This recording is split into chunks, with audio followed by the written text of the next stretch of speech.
ওকে, তো সামনে রোজা আছে।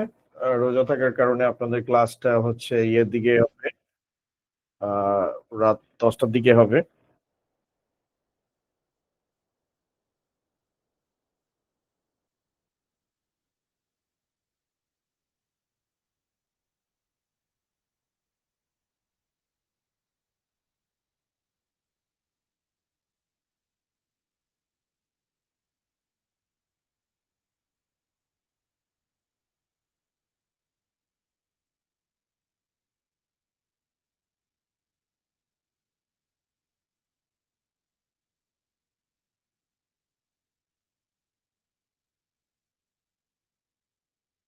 ওকে, তো আজকের ক্লাসে আপনারা আমার সাউন্ড শুনতে পাচ্ছেন তো সবাই? সবাই Yes, আমার sir. ওকে, ফাইন। তাহলে স্যার আমি আপনাদের আজকে যে টপিকটা দিয়ে আপনাদের ক্র্যাশ কোর্স শুরু করব চ্যাপ্টার 1 এর, সেটা হচ্ছে কৃত্রিম বুদ্ধিমত্তা। কৃত্রিম বুদ্ধিমত্তা এই বছরের সবচেয়ে হটকেক কোশ্চেন। ইনফ্যাক্ট আপনাদের বোর্ড পরীক্ষায় যে কোশ্চেনটা আসার পসিবিলিটি সবচেয়ে বেশি, সেটা হচ্ছে এআই বা আর্টিফিশিয়াল ইন্টেলিজেন্স। এখান থেকে একটা থিওরিটিক্যাল কোশ্চেন এই বছর ডেফিনেটলি আসবে, কারণ এটা একটা ট্রেন্ডিং টপিক।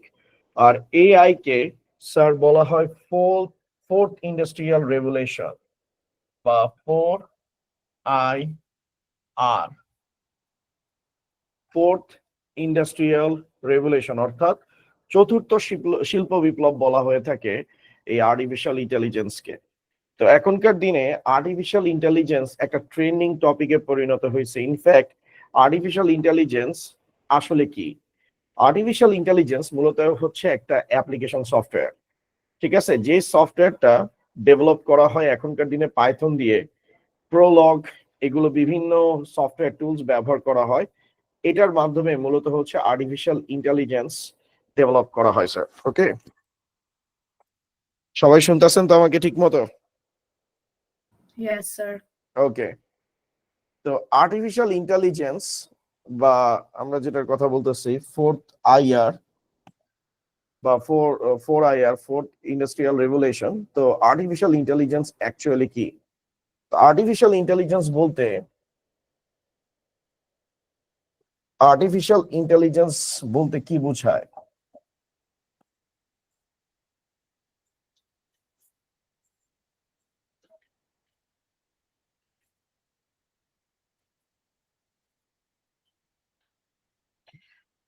আর্টিফিশিয়াল ইন্টেলিজেন্স মূলত হচ্ছে একটা অ্যাপ্লিকেশন প্রোগ্রাম। এই অ্যাপ্লিকেশন প্রোগ্রামটা মূলত ডিভাইসকে বা সফটওয়্যারকে ডিসিশন মেকিং অ্যাবিলিটি প্রোভাইড করে। অর্থাৎ ডিভাইস বা অ্যাপ্লিকেশন ডিসিশন মেক করতে পারে তার কিভাবে কাজ করতে হবে। হুবহু মানুষের মতো না হইলেও কাছাকাছি মানুষের মতোই এটা হচ্ছে রোল প্লে করে। যেমন এখনকার দিনে আপনি দেখেন চ্যাট জিপিটি খুবই ট্রেন্ডিং একটা অ্যাপ্লিকেশন। তো চ্যাট জিপিটি সোফার আপনারা সবাই কি ইউজ করছেন? আপনাদের এক্সপিরিয়েন্স আছে চ্যাট জিপিটি ইউজ করার? Yes, sir. No, sir. আচ্ছা, চ্যাট জিপিটি খুবই রেভলিউশনারি একটা অ্যাপ্লিকেশন, আপনারা ইউজ করে দেখতে পারেন। আপনি কোনো একটা ছবি মনে করেন যে তাকে যদি ছবি তুলে পাঠায় দিয়ে বলেন যে ছবিটা ডিসক্রাইব করতে, সে ছবির অবজেক্ট গুলোকে অ্যাপ্রক্সিমেটলি 95% পর্যন্ত অ্যাকুরেটলি ডিসক্রাইব করতে পারে। ইনফ্যাক্ট কয়েকদিন আগে আমি একটা আইসিটির কোশ্চেন দিয়ে বলছি এটা পরীক্ষায় 100 মার্কের, মানে পরীক্ষায় ফুল মার্কস পাওয়ার মতো করে এটা সুন্দর মতো নোট ডাউন করে দেন বাংলায়। তো সেটাকে সে সুন্দর মতো বাংলায় মানে বাংলায় সেই নোটটাকে সাজায় দিছে।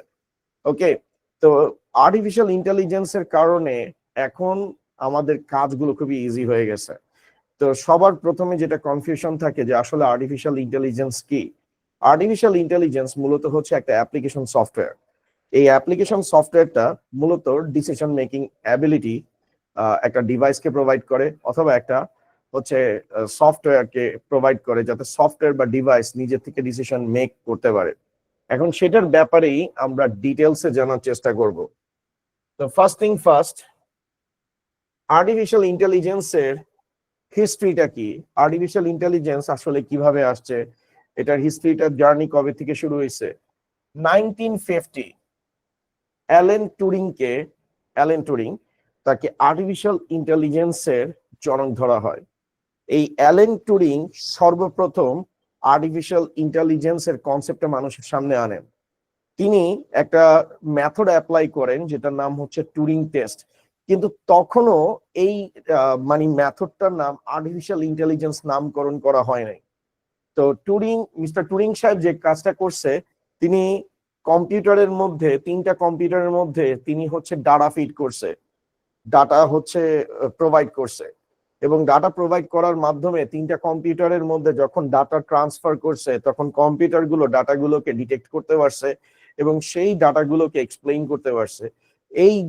এই কনসেপ্টটা বা এই ম্যাথোডোলজিটাকে মূলত স্যার টুরিং টেস্ট বলা হয়, ঠিক আছে, যেটা আর্টিফিশিয়াল ইন্টেলিজেন্সের একদম গোড়াপত্তন বা হচ্ছে বিগিনার লেভেলের জার্নি বলতে পারেন, যেটা মানুষের মধ্যে আইডিয়া জেনারেট করছে যে কম্পিউটার কি করতে পারে, থিঙ্ক করতে পারে, কম্পিউটার ডিসিশন মেকিং অ্যাবিলিটির কি করতে পারে, ডিসিশন মেকিং অ্যাবিলিটিটা আর্ন করতে পারে, বা ডিসিশন মেকিং অ্যাবিলিটি গ্রো করানো যায় কম্পিউটার সিস্টেমের মধ্যে। তো 1950-তে মিস্টার টুরিং এই আর্টিফিশিয়াল ইন্টেলিজেন্স এর কনসেপ্টটা মানুষের সামনে আনেন যে ডিভাইস ক্যান থিঙ্ক, এটা হচ্ছে তার মেইন কনসেপ্ট ছিল। পরবর্তীতে 1956-এ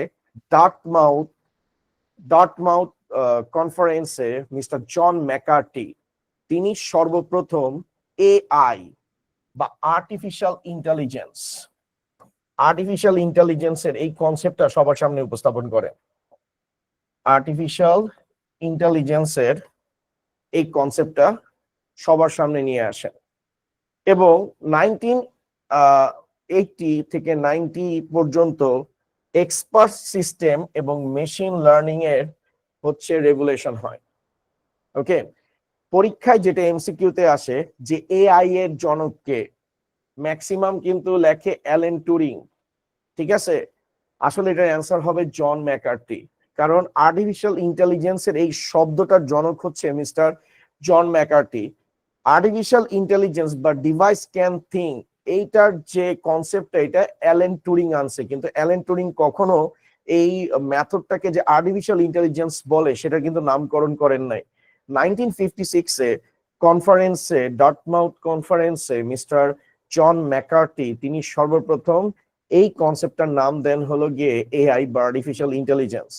এরপরে 1980 থেকে 90 পর্যন্ত এক্সপার্ট সিস্টেম এবং মেশিন লার্নিং এর হচ্ছে বিকাশ ঘটে। এখন এক্সপার্ট সিস্টেম জিনিসটা কি? এক্সপার্ট সিস্টেমটা হচ্ছে এখনকার দিনে আপনি চ্যাট বট গুলো দেখবেন, আপনি যদি দারাজে যান অথবা আপনি কোনো যদি ফেসবুকের পেজে যান, দেখবেন যে ওইখানে অটোমেটিক্যালি আপনি যখন কোনো মেসেজ সেন্ড করতেছেন আপনাকে অটোমেটিক্যালি রিপ্লাই দিচ্ছে। তো এইগুলো হচ্ছে চ্যাট বটের কাজ, যে আপনার কোশ্চেন অনুযায়ী আপনাকে কি করতে পারে, রিপ্লাই দিতে পারে। এই জিনিসগুলোকে এক্সপার্ট সিস্টেম বলে। এক্সপার্ট সিস্টেমের আপনাদেরকে আমি একটা ভিডিও দেখাই, তাহলে আপনারা বুঝবেন যে এক্সপার্ট সিস্টেম কিভাবে আসলে কাজ করে। তো সুন্দর পিচাই তার গুগলের একটা হচ্ছে একটা কনফারেন্সে, তাদের একটা ইনোভেশন মানে একটা লঞ্চিং ইভেন্টে তিনি হচ্ছেন যে গুগল অ্যাসিস্ট্যান্সে যে এক্সপার্ট সিস্টেম বা মেশিন লার্নিং এর যে রেভুলেশন করছে সেটার একটা এক্সাম্পল দেখাইছে। তো সেটা আমি একটু আপনাদেরকে দেখাই, তাহলে আপনারা বুঝতে পারবেন।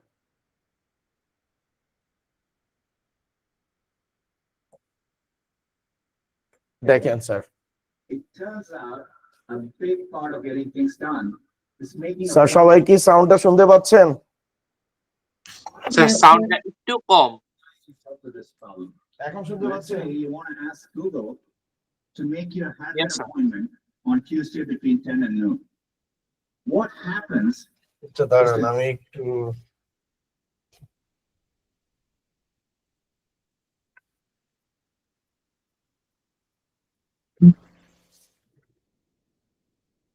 Google Assistant makes the call seamlessly in the background for you.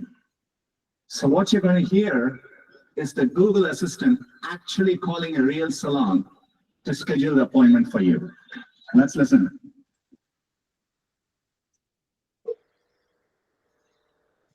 How can I help you?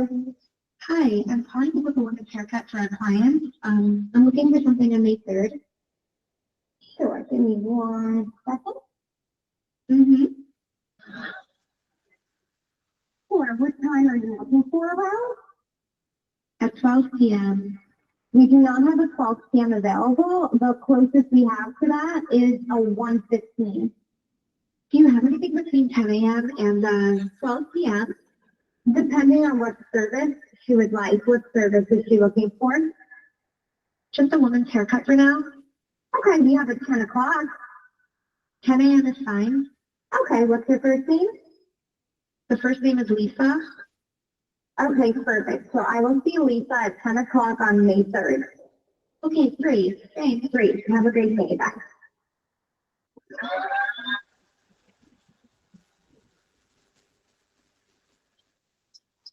আপনারা এখানে যেটা দেখছেন স্যার সেটা হচ্ছে 100% এআই জেনারেটেড একটা কল ছিল। তো গুগল অ্যাসিস্ট্যান্ট যখন ফার্স্ট টাইম হচ্ছে গুগল তাদের লঞ্চিং ইভেন্টে লঞ্চ করছে, তো এটা হচ্ছে এক্সপার্ট সিস্টেমের একটা এক্সাম্পল। তো যেই মনে করেন যে গুগল অ্যাসিস্ট্যান্ট যে ফোনগুলোতে, বিশেষ করে অ্যান্ড্রয়েডের এটা একটা প্রোডাক্ট, গুগলের একটা প্রোডাক্ট। তো গুগল যখন এই গুগল অ্যাসিস্ট্যান্টটাকে ডিভাইসে ইন্ট্রোডিউস করছে, তো যারা ওনার ছিল তারা মূলত হচ্ছে কি করছে, যে ধরেন যে একজন ওনার তার হচ্ছে হেয়ার কাট করতে হবে, তো তিনি হচ্ছে সেলুনকে জাস্ট হচ্ছে গুগল অ্যাসিস্ট্যান্টকে জানাইছে যে আমার জন্য একটা অ্যাপয়েন্টমেন্ট ফিক্স করো যাতে আমি হচ্ছে যে একটা হেয়ার কাট দিতে পারি। তো সিরিয়াস বিজি থাকে, তো সে জাস্ট হচ্ছে গুগল অ্যাসিস্ট্যান্টকে এই প্রম্পটটা লিখে দিছে, এটাকে প্রম্পট বলে। এই টেকনোলজিটা এখন খুবই পপুলার, এটাকে স্যার বলা হয় এআই প্রম্পট। নাম শুনছেন আপনারা? No sir. এআই প্রম্পট বলে, এই জিনিসটাকে এআই প্রম্পট বলে। এখন এটা প্রম্পট ইঞ্জিনিয়ারিং নামে পরিচিত। তো এআই প্রম্পট মানে হচ্ছে যে আপনি এআই কে একটা ইনস্ট্রাকশন দিবেন। যেমন আমি আপনাদেরকে এখন ধরেন যে পরীক্ষাতে যাওয়ার সময় আপনার আম্মু আপনাকে ইনস্ট্রাকশন দেয় যে বাবা টাইম মেনটেন করে পরীক্ষা দিবা, যাওয়ার আগে চেক করে নাও সবকিছু ঠিকঠাক মতো তোমার কাছে আছে কিনা। তো আপনাকে সুন্দর একটা কি করে ইনস্ট্রাকশন দেয়, একদম গুছিয়ে একটা ইনস্ট্রাকশন দেয়। আপনি সেই ইনস্ট্রাকশনটা ফলো করে আপনি আপনার কাজটাকে কি করেন, অ্যাকমপ্লিশ করেন। তো আর্টিফিশিয়াল ইন্টেলিজেন্স এখনকার দিনে এত পাওয়ারফুল হয়েছে, আপনি কোনো একটা কাজ তাকে যদি গুছায় বলেন, সে সেই অনুযায়ী আপনার জন্য কাজটাকে কমপ্লিট করে দেয় এবং আপনার ইনস্ট্রাকশন অনুযায়ী সে হচ্ছে আপনার টাস্কটাকে অ্যাকমপ্লিশ করে। তো এই যে কাজটা কিভাবে হবে, এটার নির্দেশনাটার নামই হচ্ছে প্রম্পট। ঠিক আছে, তো আপনি দেখছেন যে গুগল অ্যাসিস্ট্যান্টকে বলছে, মেসেজ করে দিছে যে আমার একটা হেয়ার কাট দরকার। তো গুগল অ্যাসিস্ট্যান্ট সেই হেয়ার কাটের ডিটেলস অনুযায়ী সে হচ্ছে নিয়ারেস্ট সেলুন যেটা তার বাসার কাছে আছে, সেখানে হচ্ছে একটা ফোন কল করছে এবং ফোন কল করার পর তার সাথে অবিকল মানুষের মতো কথা বলছে এবং যেই ভদ্র লোক তার সাথে কমিউনিকেশন করছে সে সিমলেসলি কমিউনিকেট করছে এবং সে ধরতেও পারে নাই যে আসলে এটা একটা এআই জেনারেটেড কল। এবং কোন ওয়ার্ডের পর কোন ওয়ার্ড, মানে কোন সেন্টেন্সের পর কোন সেন্টেন্স ব্যবহার করবে, সেই সব কিছুই সে খুব সুন্দরভাবে পারফর্ম করছে। ঠিক আছে, এখন আপনারা এটার ফাইনাল কনক্লুশনটা দেখবেন যে এখানে এই আমি যেটার এক্সাম্পল দেখাচ্ছি এটা হচ্ছে এক্সপার্ট সিস্টেম প্লাস হচ্ছে মেশিন লার্নিং এর একটা এক্সাম্পল। মেশিন লার্নিংটা কি সেটা আসতেছি আমি, ওকে, তো সেটার ব্যাপারে আসতেছি। তো এখন কথা হচ্ছে যে বিশেষ করে এখন আপনি দেখবেন যে একটা রেস্টুরেন্টে সিমলেসলি আর একটা কল যাবে এবং আমার ফোন আছে, আমি হচ্ছে গুগল অ্যাসিস্ট্যান্টকে মেসেজ দিছি যে নিয়ারেস্ট যে রেস্টুরেন্টটা আছে সেখানে আমার জন্য হচ্ছে সিট বুক করো, রিজার্ভ করো, যাতে আমি হচ্ছে আমার যে ফ্যামিলিকে নিয়ে চারজন ফ্যামিলির মেম্বারকে নিয়ে আমি যাতে ডিনার বা হচ্ছে যে লাঞ্চ করতে পারি। তো দেখেন সে এই প্রম্পট অনুযায়ী কি করবে, কল করবে এবং সিট অ্যারেঞ্জ করবে। স্যার দেখতে থাকেন sir.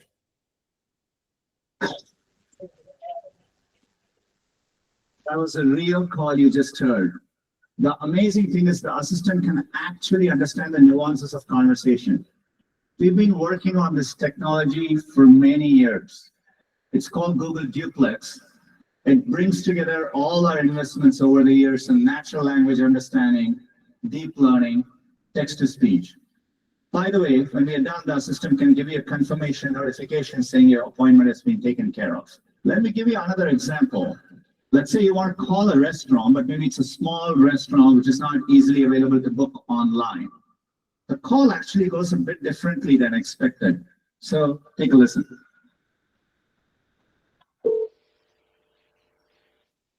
Yeah, may I hear you? Hi, I'd like to reserve a table for Wednesday the 7th. For 7 people? It's for 4 people. 4 people when? Nine? Wednesday at 6 p.m. Oh, actually, we reserve for like after like 5 people. For people you can come. How long is the wait usually to be seated? For when tomorrow or weekday or? For next Wednesday, the 7th. Oh, no, it's not too easy. You can call the phone. Okay. Oh, I gotcha. Thanks. Bye-bye.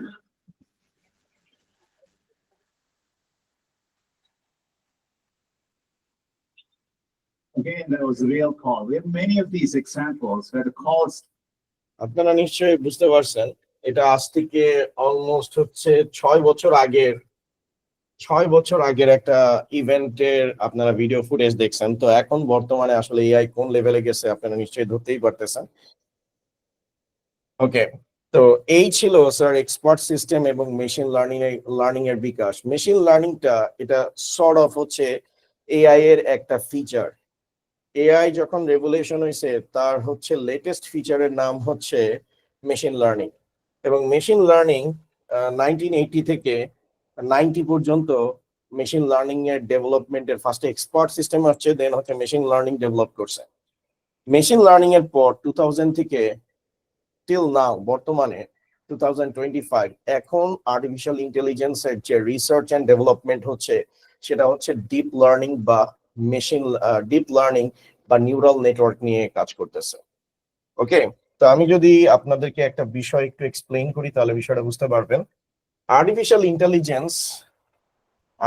Intelligence থেকে develop করা হয়েছিল expert system.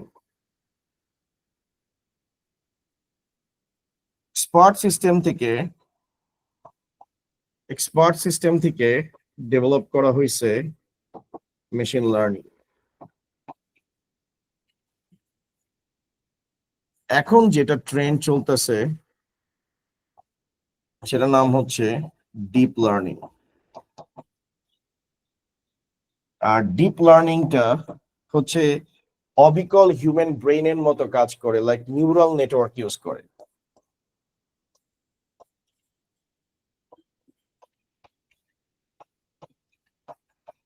এটা হচ্ছে complex pattern, তারপর হচ্ছে কোনো ইমেজকে দেখে সেই ইমেজটা কি সেটা এক্সপ্লেইন করা। এই ডিপ লার্নিং টেকনোলজিটাই মূলত হচ্ছে এখনকার দিনে চ্যাট জিপিটিতে ব্যবহার করা হচ্ছে। তো এখন ডিপসিক নিয়ে স্যার অনেক কথাবার্তা অনেকে বলতেছে, but trust me chat GPT সেটা ধারে কাছেও নাই। যারা চ্যাট জিপিটি ইউজ করছে এবং যারা ডিপসিক ইউজ করছে তারা বুঝতে পারবে যে আসলে চ্যাট জিপিটি কত পাওয়ারফুল, এবং যারা মার্কেটে আগে আসবে তারাই হচ্ছে ডমিনেট করবে। তো চ্যাট জিপিটি যারা হচ্ছে যে প্রো ভার্সন গুলো কিনছে, আমি আপনাদেরকে একটা ছোট্ট এক্সাম্পল বলি।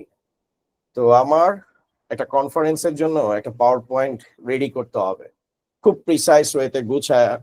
তো আমি জাস্ট চ্যাট জিপিটিতে আমার প্রম্পট গুলো লিখে দিছি এবং সে অটোমেটিক্যালি আমার জন্য হচ্ছে এই কি বলে এই পাওয়ার পয়েন্ট স্লাইডটা তৈরি করে দিছে, এবং এত সুন্দরভাবে তৈরি করছে কেউ ধরতেই পারে নাই যে আসলে এটা চ্যাট জিপিটি দিয়ে করা হয়েছে। ঠিক আছে, এবং যখন কনফারেন্স শেষ হয়েছে তখন সবাই বলতেছে আরে তুমি খুব চমৎকার করে পাওয়ার পয়েন্ট স্লাইড গুলো রেডি করছো। এগুলো হচ্ছে স্যার এআই এর কারিজমা। তো আপনারা যারা চিন্তা করতেছেন যে ইন ফিউচার আপনি ম্যাথ, ফিজিক্স, কেমিস্ট্রি, বায়োলজি এগুলোতে বস হবেন, তো আমি আপনাদেরকে বলি যে পাশাপাশি আপনি এআই এর ব্যাপারেও এক্সপার্টিস আস্তে আস্তে নেওয়া স্টার্ট করেন। কারণ 30 থেকে 40% মানুষ আগামী 10 বছরের মধ্যে চাকরি হারাবে। তার একমাত্র কারণ হচ্ছে এআই। কারণ যারা প্রফেশনাল, যেমন আমার এক স্টুডেন্ট আছে, সে হচ্ছে খুব ভালো প্রোগ্রামিং করে, তো এআই আসার কারণে সে হচ্ছে প্রোগ্রামিং লেভেলটাকে এক ধাপ ইনহ্যান্স করে ফেলছে। এখন তাকে যখনই কোনো টাস্ক দেওয়া হয় সে ফার্স্টে প্রম্পট এআই এর মধ্যে লেখে, চ্যাট জিপিটির মধ্যে লেখে, এবং চ্যাট জিপিটি সেই প্রম্পট অনুযায়ী কোড রেডি করে, এবং সেই কোডগুলোকে সে হচ্ছে বুঝে যে কোন জায়গায় কোনটা ডিস্ট্রিবিউট করতে হবে। তো যারা নিউ কামার তাদের জন্য এটা আসলে খুবই কমপ্লেক্স একটা বিষয় হয়ে যাবে, কারণ যারা মনে করেন প্রফেশনাল, তারা যখন এআই কে নিজের সিস্টেমে ইন্টিগ্রেট করবে, তারা 10 জনের কাজ একজন করবে। এখন কিন্তু তাই হয়েছে। তো বাংলাদেশে কোথাও আসলে এআই নিয়ে কোনো কথাবার্তা বলে না, না স্কুলে বলে, না কলেজে বলে, কোথাও আসলে টেকনোলজি নিয়ে কথা বলে না। কিন্তু আমি আজকে এই টপিকটা এই জন্যই স্টার্ট করছি যে আপনাদের ইন্টারমিডিয়েট সিলেবাসের জন্য খুবই ইম্পর্টেন্ট, এবং আপনাদের ফিউচার লাইফের জন্য এটা খুবই ইম্পর্টেন্ট। ঠিক আছে, আমি আপনাদের 20টা ক্লাসের মধ্যে আপনাদের শর্ট টপিক গুলো শেষ করব, এবং এর বাইরে ইনশাল্লাহ কিছু আসবে না। আপনি ড্যাম শিওর থাকেন এটা আপনাদের বোর্ড পরীক্ষা ইনশাল্লাহ আসবে। ওকে, তো মেশিন লার্নিং, ডিপ লার্নিং, সেগুলো নিয়ে কথাবার্তা বলবো। তো আর্টিফিশিয়াল ইন্টেলিজেন্সের একটা সেট হচ্ছে, একটা ফিচার ছিল আর্টিফিশিয়াল এক্সপার্ট সিস্টেম, এটা হচ্ছে ফিচার 1। ফিচার 2 ছিল মেশিন লার্নিং, ফিচার 3 হচ্ছে ডিপ লার্নিং, যেটা নিউরাল নেটওয়ার্ক, যেটা অবিকল হিউম্যান ব্রেইনের মতো স্যার কাজ করে। ওকে স্যার, আপনারা বুঝতেছেন তো সবাই? আমি জানি না আমি ঠিক মতো বুঝাতে পারছি কিনা আপনাদেরকে। ডিপ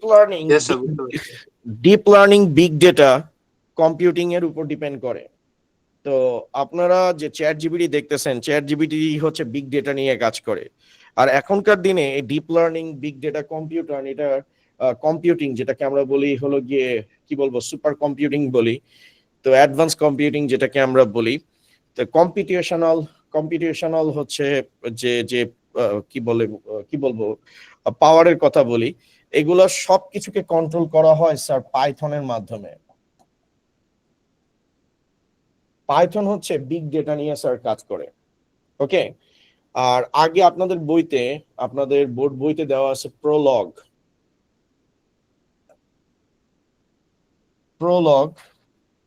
এই প্রোগ্রামিং ল্যাঙ্গুয়েজ ব্যবহার করা হয়, বাট রিসেন্ট ডেইজে পাইথন ইউজ করা হয়।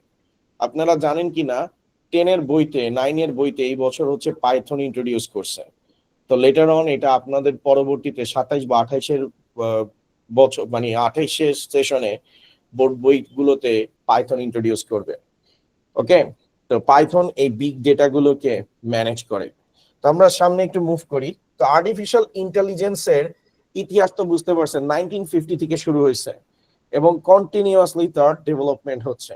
আর এখানে সবচেয়ে ইম্পর্টেন্ট জিনিস হচ্ছে এআই এর জনককে, অর্থাৎ আর্টিফিশিয়াল ইন্টেলিজেন্স এই শব্দটার প্রবর্তককে বা ইনভেন্টরকে, এটা হচ্ছে আমাদের জন ম্যাকার্টি। ঠিক আছে,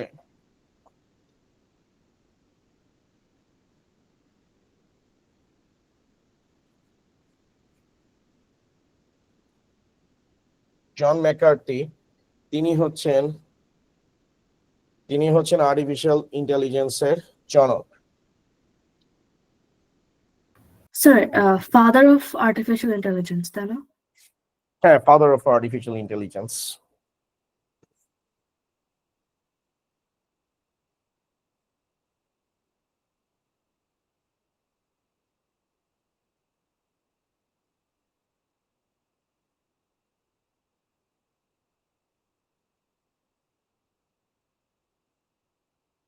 ওকে, এখন আর্টিফিশিয়াল ইন্টেলিজেন্সের ক্লাসিফিকেশন। আর্টিফিশিয়াল ইন্টেলিজেন্সকে 3 ভাগে ভাগ করা হয়। একটা হচ্ছে ন্যারো এআই বা উইক এআই। ওকে, একটা হচ্ছে ন্যারো এআই বা উইক এআই। যেমন স্যার চ্যাট জিপিটি কিন্তু একটা ন্যারো এআই। পরীক্ষায় কোশ্চেন আসতে পারে যে চ্যাট জিপিটি কোন ধরনের এআই দ্বারা তৈরি, এটার অ্যান্সার হবে স্যার ন্যারো বা উইক এআই। কারণ চ্যাট জিপিটিকে যেই ডাটা সেট ফিড করানো হয়েছে, সেই ডাটা সেট অনুযায়ী সে হচ্ছে ডিসিশন মেক অ্যাবিলিটি প্রোভাইড করে।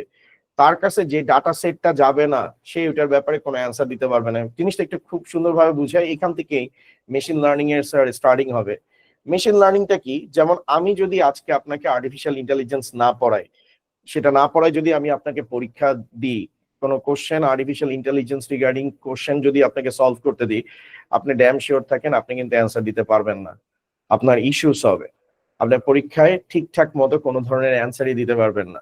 তো আপনার থেকে যদি আমার আউটপুট পেতে হয় তাহলে ফার্স্টে আপনাকে আমার শিখাইতে হবে, যে এখন আমি আপনাকে শিখাইতেছি আর্টিফিশিয়াল ইন্টেলিজেন্সের ব্যাপারে। আপনি যখন এটা ভালো মতো শিখবেন, লার্ন করবেন, তখনই হচ্ছে আপনি অ্যান্সার দিতে পারবেন। তো ন্যারো এআই বা হচ্ছে উইক এআই হচ্ছে সিরি, আপনার আইফোনের Siri, Google search, Google assistant, Tesla autopilot, ঠিক আছে? তো এগুলো হচ্ছে, তারপর হচ্ছে চ্যাট জিপিটি, এগুলো সব হচ্ছে আমাদের ন্যারো এআই, ঠিক আছে? উইক এআই যেটা হচ্ছে তাকে যা শিখানো হবে সেই অনুযায়ী সে কি করবে, টাস্ক করবে, এর বাইরে কোনো কাজ সে করতে পারবে না, ঠিক আছে? এবং এরপরে যেটা আসতেছে স্ট্রং এআই, স্ট্রং না, এটা হচ্ছে জেনারেল এআই, ঠিক আছে?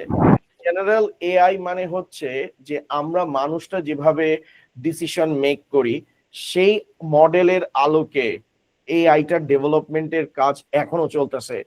এই দুইটা এআই এখনো মার্কেটে অ্যাভেলেবল হয় নাই স্যার। স্যার অনেকে ওয়েটিং এ আছে স্যার, একটু দেখবেন। হ্যাঁ হ্যাঁ, ক্লাস তো 10টায় না?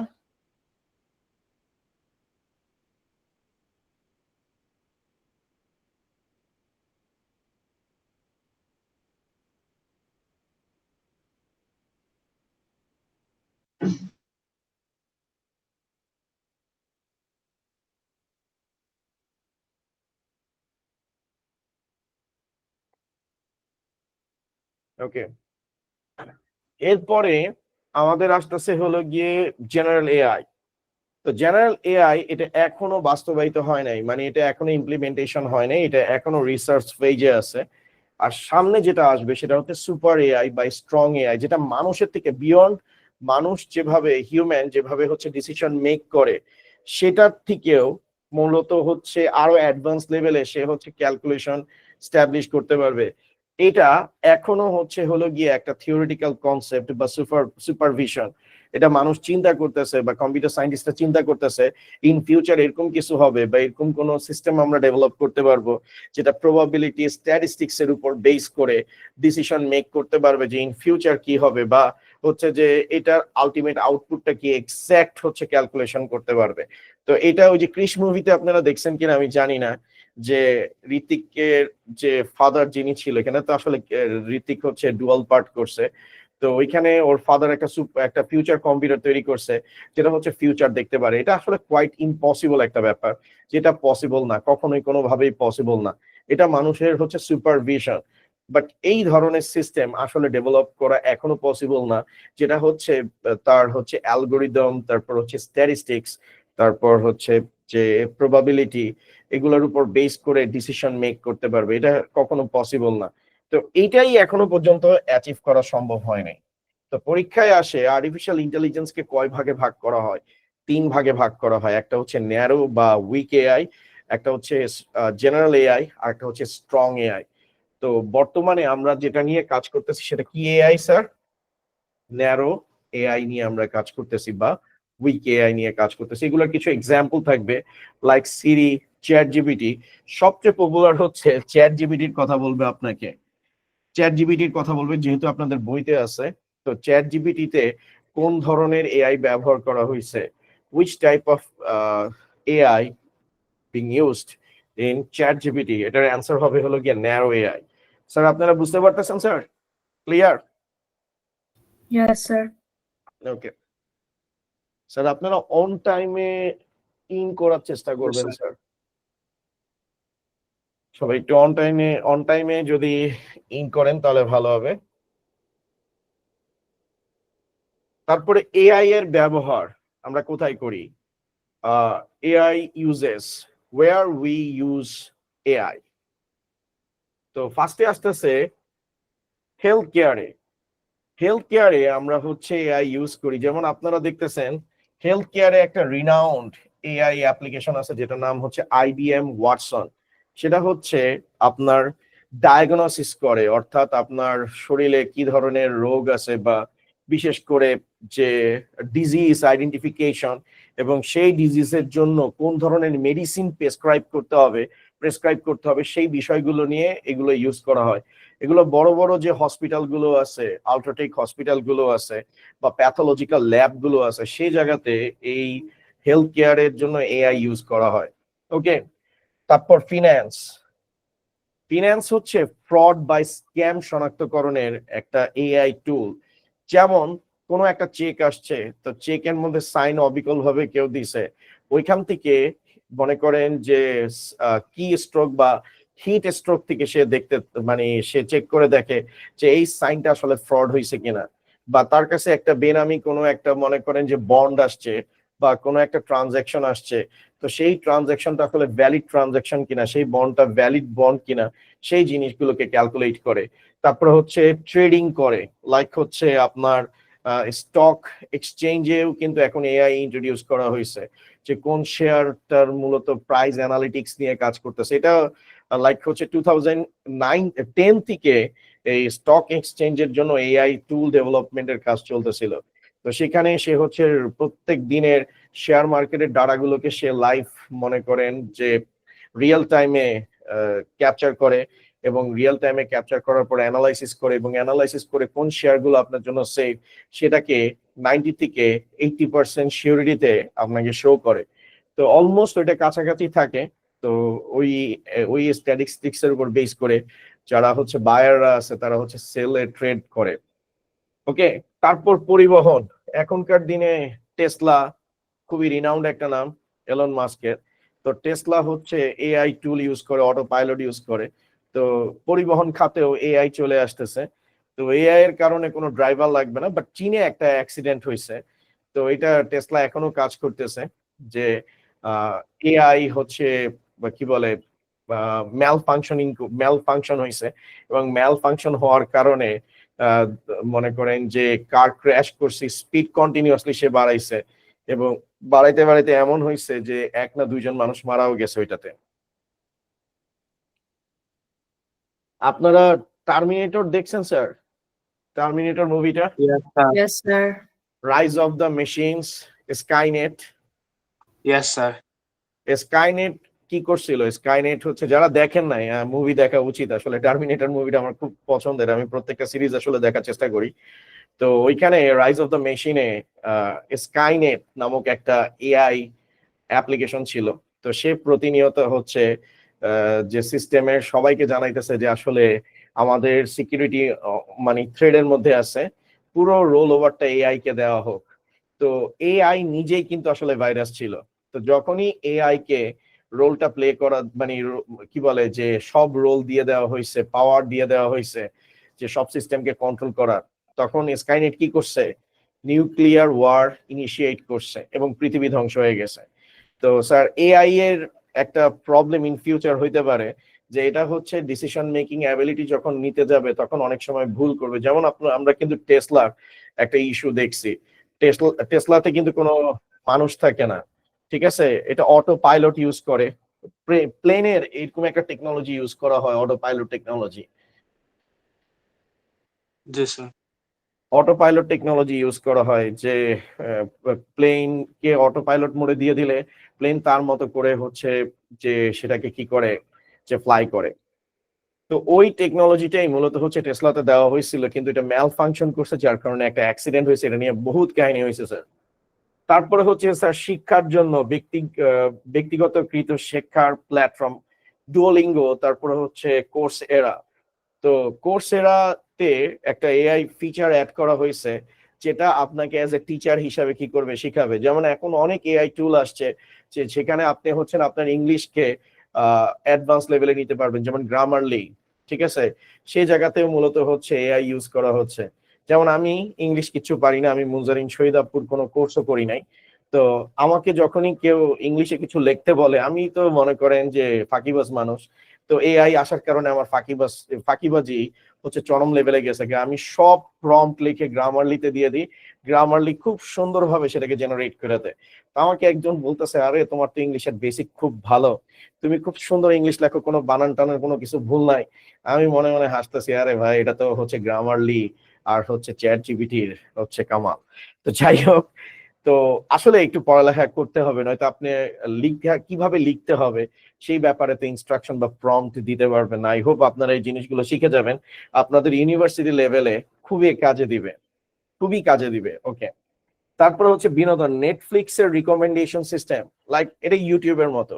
আপনি যখন ইউটিউবে কোনো একটা ভিডিও দেখতে থাকবেন, ইউটিউব হচ্ছে প্রতিনিয়ত মনিটরিং করতে থাকে। This is the part of machine learning. YouTube monitoring করতে থাকে যে কোন ধরনের ভিডিওগুলো আপনি আসলে বেশি দেখতেছেন, কোন ভিডিওগুলো আপনাকে সাজেস্ট করা উচিত। ধরেন যে আপনি ধুমধারাক্কা গান শুনতেছেন, কিছুক্ষণ পর আপনাকে দেখবেন যে ইউটিউব সেই গানগুলোই দেখাইতেছে যেগুলো আপনি মনে করেন যে শুনতে চাচ্ছেন, যেগুলোর হচ্ছে হাই ভলিউম, হাই বিটের।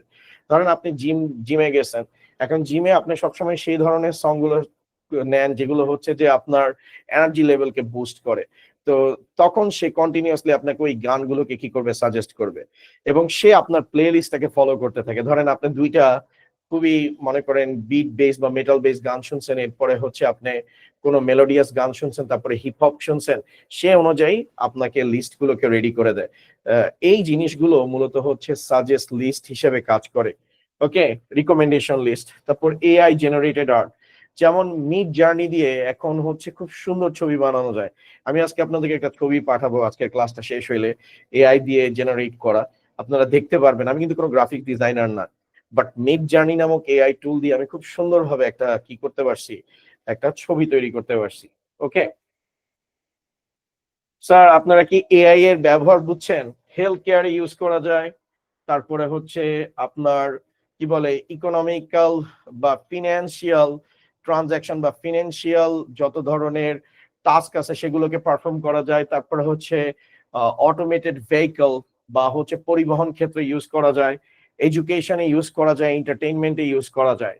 ঠিক আছে, জি স্যার। তারপর স্যার, শেয়ার আপনি মার্কেটে যে ইউজ করা অ্যাপটার যায়। কথা বললেন যেটার মাধ্যমে ওই এআই জেনারেটেড আর্ট গুলো, ওইটার নামটা একটু বলবেন? মিড জার্নি, মিড জার্নি,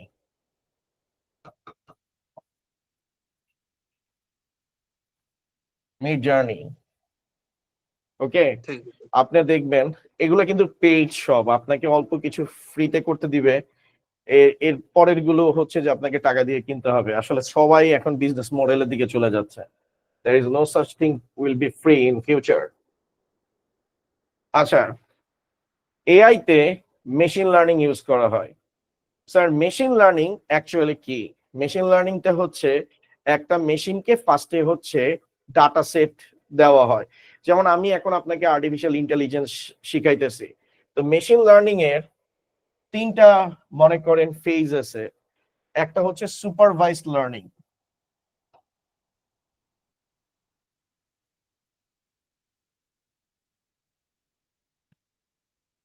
একটা হচ্ছে স্যার সুপারভাইজড লার্নিং। সুপারভাইজড লার্নিংটা কি? আমি আপনাকে পড়াইতেছি, আপনাকে বলতেছি পরীক্ষায় এই কোশ্চেনটা আসবে, তুমি এটা পড়বা, আর্টিফিশিয়াল ইন্টেলিজেন্স কাকে বলে, আর্টিফিশিয়াল ইন্টেলিজেন্স কত প্রকার, আর্টিফিশিয়াল ইন্টেলিজেন্স কোন কোন জায়গায় ইউজ করা হয়, এই বিষয়গুলো আমি আপনাদেরকে শিখাইতেছি। এটাকে মূলত স্যার বলা হয় লেভেল ডাটা। অর্থাৎ কারো সুপারভিশনে, কারো হচ্ছে কি বলবো, কারো হচ্ছে তত্ত্বাবধানে, অর্থাৎ কারো আন্ডারে আপনি হচ্ছেন কোনো কিছু শিখতেছেন, এটাকে বলা হয় সুপারভাইজড লার্নিং। এই যে আমি এখন যেটা আপনাকে শিখাইতেছি, this is called supervised learning. আর এখানে যে ডাটা সেট গুলো নিয়ে কাজ করা হয় সেটাকে হচ্ছে লেবেল ডাটা বলে। এটাকে লেবেল ডাটা সেট বলে, অর্থাৎ প্রত্যেকটা ডাটার ডেফিনেশন থাকে। যেমন আমি বলছি যে এআই এর ব্যবহার, তারপর রেকমেন্ডেশন, তারপর নেটফ্লিক্স রেকমেন্ডেশন, চ্যাট জিপিটি, এখানে প্রত্যেকটা ডাটা ওয়েল ডিফাইন করে আপনাকে বলা হইতেছে। এটা হচ্ছে আপনি দেখছেন। এরপরে হচ্ছে আনসুপারভাইজড লার্নিং।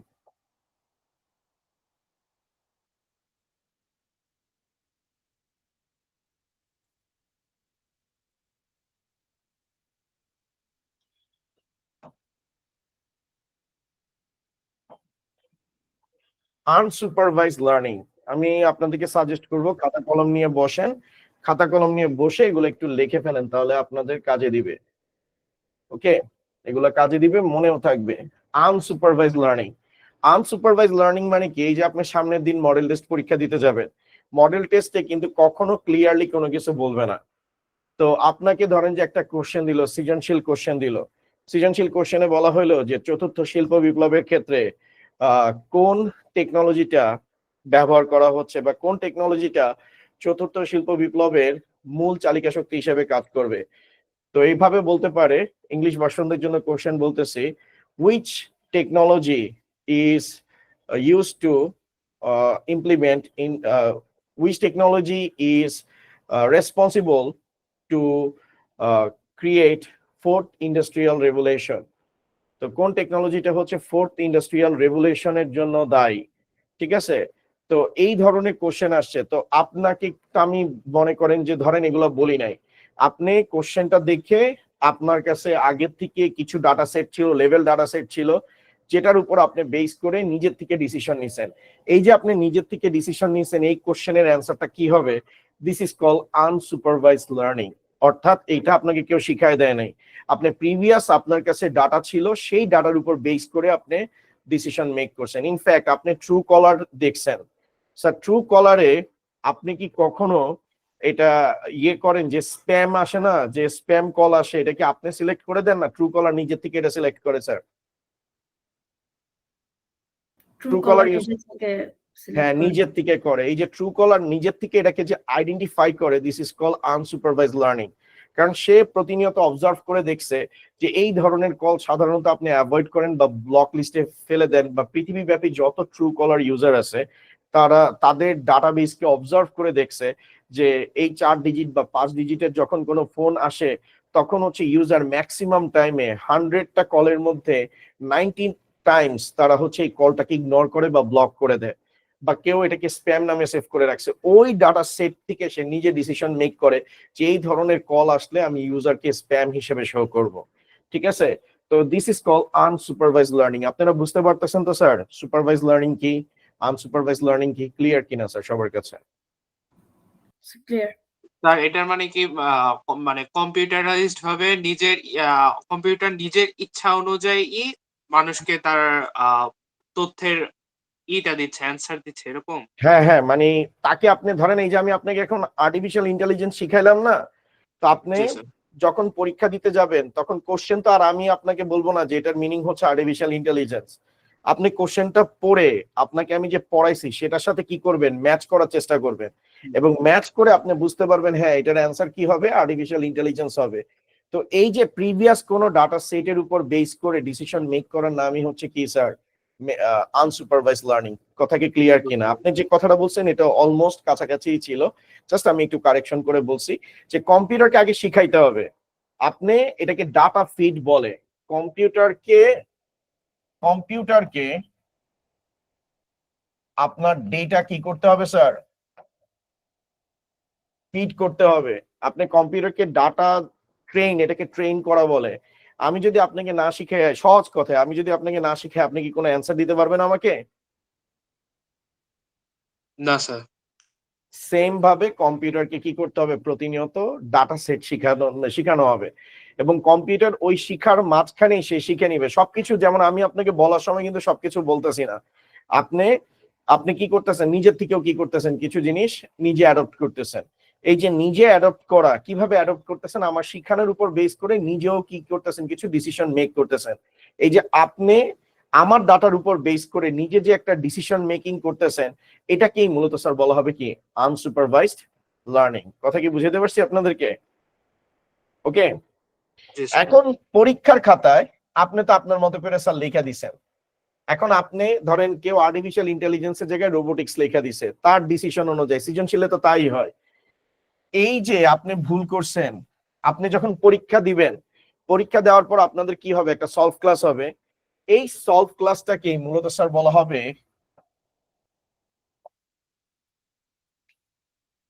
রিইনফোর্সমেন্ট লার্নিং, ঠিক আছে? রিইনফোর্সমেন্ট লার্নিং, আমি আর একটু ফ্রেশ করে লিখি।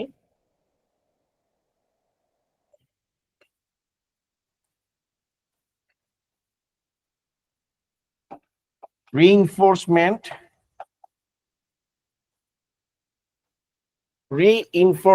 লার্নিং বলা হবে এটাকে। অর্থাৎ আপনি ভুল করবেন, ওই যে সার্ফ এক্সেলের একটা অ্যাড আছে না, দাগ থেকে শেখা, তো আপনি ভুল করবেন, ভুল করার থেকে সিস্টেম কি করবে, শিখবে।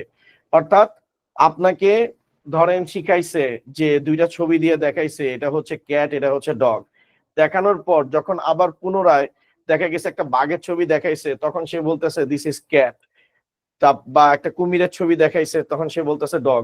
এই যে সে যে ভুল করতেছে, কারেকশন করে তাকে বলতে হবে যে না this is crocodile and this is হচ্ছে টাইগার, ঠিক আছে, এভাবে বা লায়ন, এভাবে করে তাকে কি করা হবে, ভুলের উপর বেস করে তাকে আবার নতুন ভাবে কি করা হবে, শেখানো হবে। This is call reinforcement learning. যেমন মডেল টেস্ট দেওয়ার পর সবচেয়ে ইম্পর্টেন্ট কাজ হচ্ছে সলভ ক্লাস মিস না করা।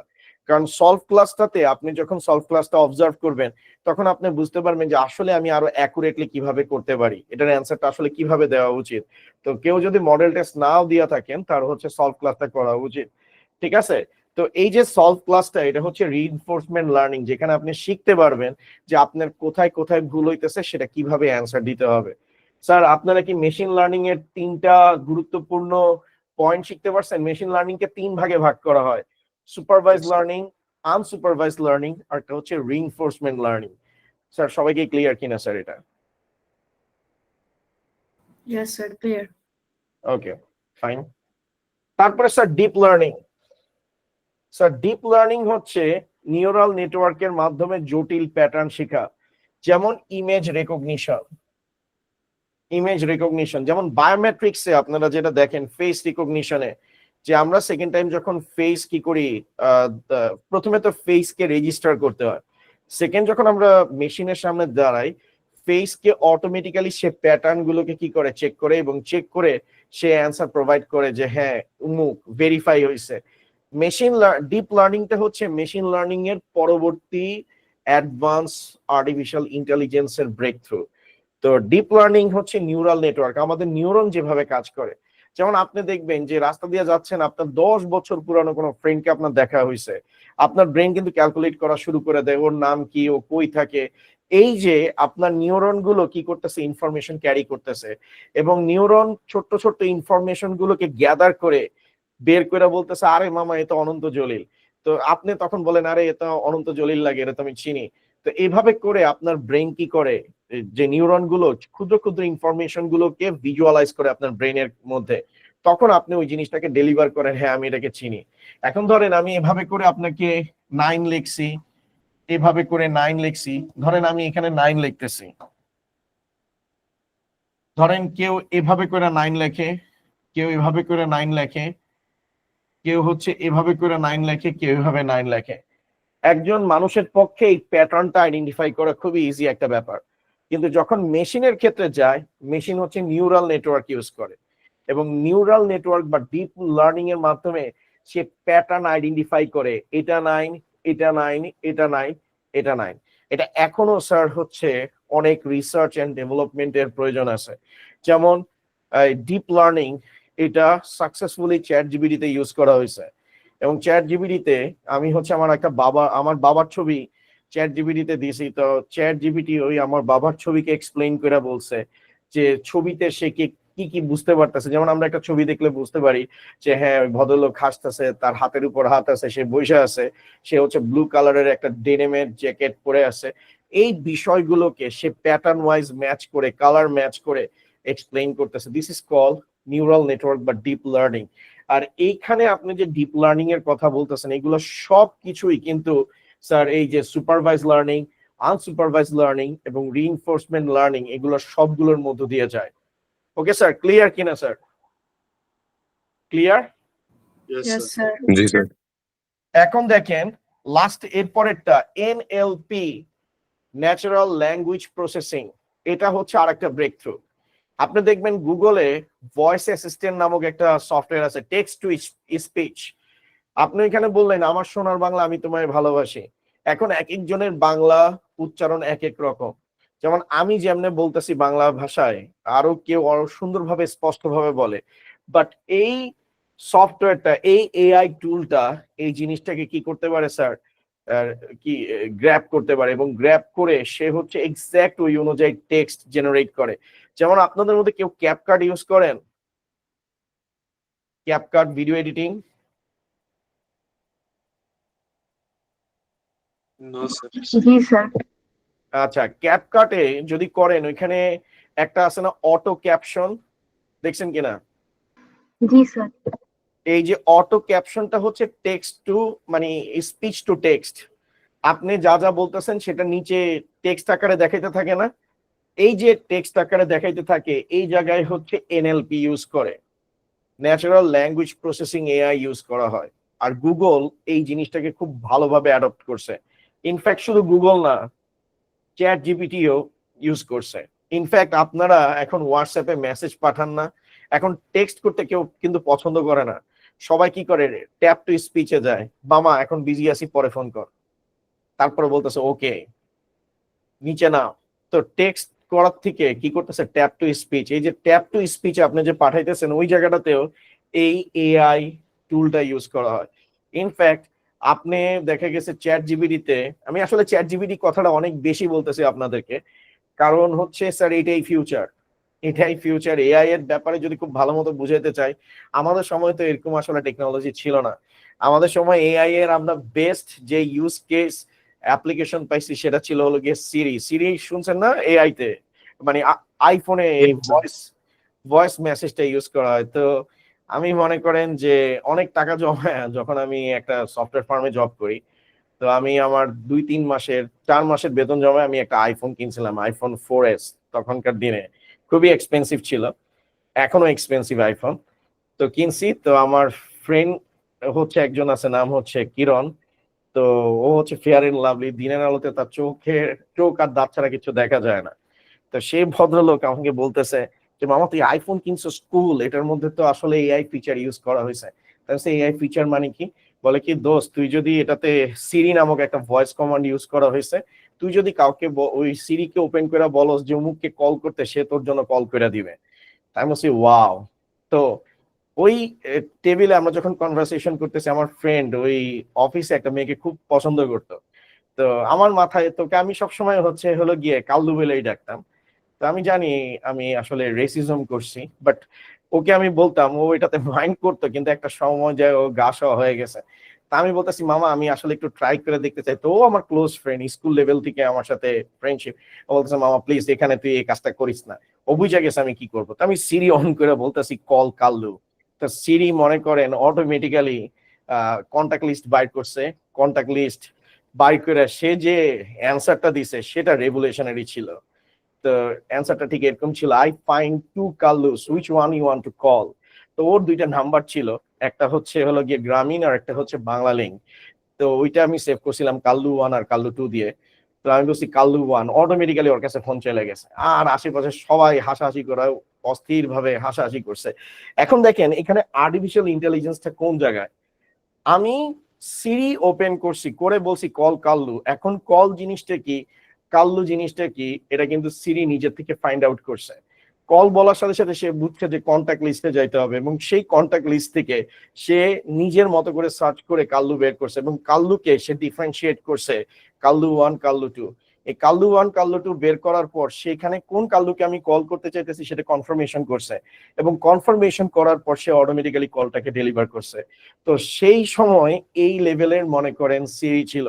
আর সিরিতে দেখা গেছে আপনি যে ভয়েসটা দিতেন অনেক সময় সে নিতে পারতো না, কারণ হচ্ছে সে আমেরিকান অ্যাকসেন্টে শুদ্ধ বাংলা ভাষা এগুলোকে বাংলা তো নিতেই পারতো না, ইংলিশ নিত ডিরেক্টলি। কিন্তু এখন সিনারিও চেঞ্জ হয়েছে। এখন আপনি যদি বলেন যে ইংলিশ একটা কমান্ড দিয়ে বলছেন এটাকে বাংলায় ট্রান্সলেট করতে, চ্যাট জিপিটি সেই জিনিসটাকে বাংলায় ট্রান্সলেট করে দিতে পারবে। তো এই জায়গায় মূলত হচ্ছে এনএলপি ইউজ করা হয়েছে। তারপর ওই যে বলছি ইমেজ ভিডিও থেকে তথ্য বিশ্লেষণ করা, ফেসিয়াল রেকগনিশন, এগুলোতে মূলত হচ্ছে এআই ইউজ করা হয়। লাইক হচ্ছে গ্রাফিক্সের এআই ইউজ করা হয়, মিড জার্নি এগুলো ইউজ করা হয়। রোবোটিক্সেও স্যার এআই ইউজ করা হয়। যেমন আপনি বড় বড় কার ইন্ডাস্ট্রিতে যদি যান, কার ইন্ডাস্ট্রিতে গেলে দেখবেন যে রোবট আর্ম গুলো কার তৈরি করতেছে। আমি একটু দেখাই, আপনাদেরকে দেখানোর চেষ্টা করি।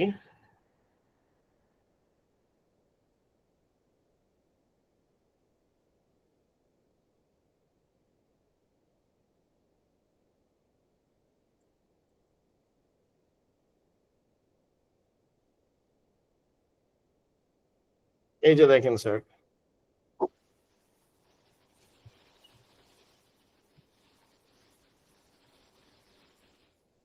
এইসব ইন্ডাস্ট্রিতে কোনো ধরনের মানুষ ইউজ করে না, সবকিছু হচ্ছে রোবট এগুলোকে কন্ট্রোল করে sir.